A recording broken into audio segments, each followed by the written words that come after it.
BRS government ఏదైతే ఉందో చే 10 సంవత్సరాల్లో చాలా వాళ్ళు చాలా తప్పులు చేశారు. లేకపోతే కాళేశ్వరం అవ్వచ్చు, మిగతా చాలా వరకు చేశారు అన్నట్టు.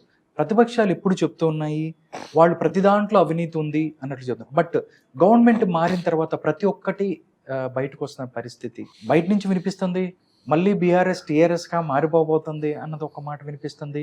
లేకపోతే ఎండ్ ఆఫ్ టీఆర్ఎస్. టీఆర్ఎస్కి సంబంధించి ఢిల్లీ లిక్కర్ స్కామ్ అనేది చాలా పెద్ద దెబ్బ. అధికారం పోయి ఉన్న దాన్ని ఇది చాలా పెద్ద దెబ్బ. దాంతోపాటు రేవంత్ రెడ్డి ఫోన్ ట్యాపింగ్ని కూడా చాలా ప్రతిష్టాత్మకంగా తీసుకున్నాడు. కాబట్టి కాంగ్రెస్ పార్టీ బీఆర్ఎస్ని ఖాళీ చేయించబోతుంది. మొత్తం ఇప్పటికే చాలా మంది లీడర్స్ని తీసుకుంటే వాళ్ళకి అటు వెళ్తున్న పరిస్థితి కనబడుతుంది. ఇది ఒక పొలిటికల్ గేమ్ లాగే మీరు చూస్తారా?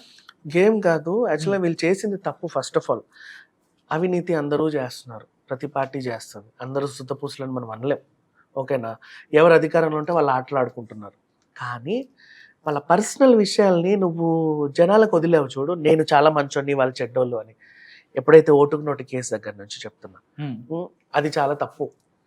వాళ్ళ పర్సనల్ ట్యాపింగ్ని జనాలకు వదులుతున్నావు. మీరు మాట్లాడింది ఎందుకు వదలరు?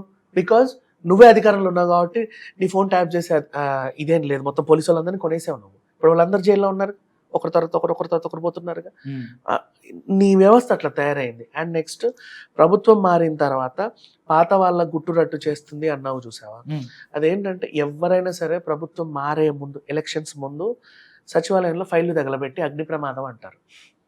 అగ్ని ప్రమాదం జరిగిందండి, ఆ ఫైల్ అన్ని తగలబడిపోయాయి, ఏం చేస్తున్నారో అర్థం కావాలంటే అంటారు. ఎందుకంటే ఫోన్ ట్యాబ్కి సంబంధించిన హార్డ్ డిస్క్ తీసుకెళ్లి మూసినలో పడేసారు. బికాస్ నెక్స్ట్ వచ్చే ప్రభుత్వం ఇది ఏమైనా దొరికాయంటే అమ్మో ఎందుకు వచ్చినా కూడా అని తగలబెట్టేస్తారు, ధ్వంసం చేస్తారు. ఇదే జరిగేది, ఇప్పుడు జరిగింది ఇదే.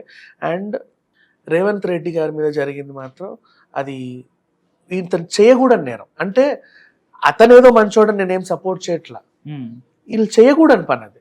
బికాజ్ నిన్ను కూడా చెయ్యొచ్చు అధికారంలో. ఒక రోజు ఎవరికైనా టైం వస్తుంది, ఆ టైమే ఇప్పుడు రేవంత్ రెడ్డికి వచ్చింది. నువ్వు ఎంత హింస పెట్టావు, ఇంటికెళ్ళి తీసుకొచ్చావు, కూర్చుంటే లేపావు, లేపితే కూర్చోబెట్టావు, ఏది పడితే ఎట్లా పడితే అట్లా అరెస్ట్ చేసేసావు, జనాల్లో బాగా నెగిటివ్ చేసావు, ఇష్టం ఉన్నట్టు మాట్లాడావు.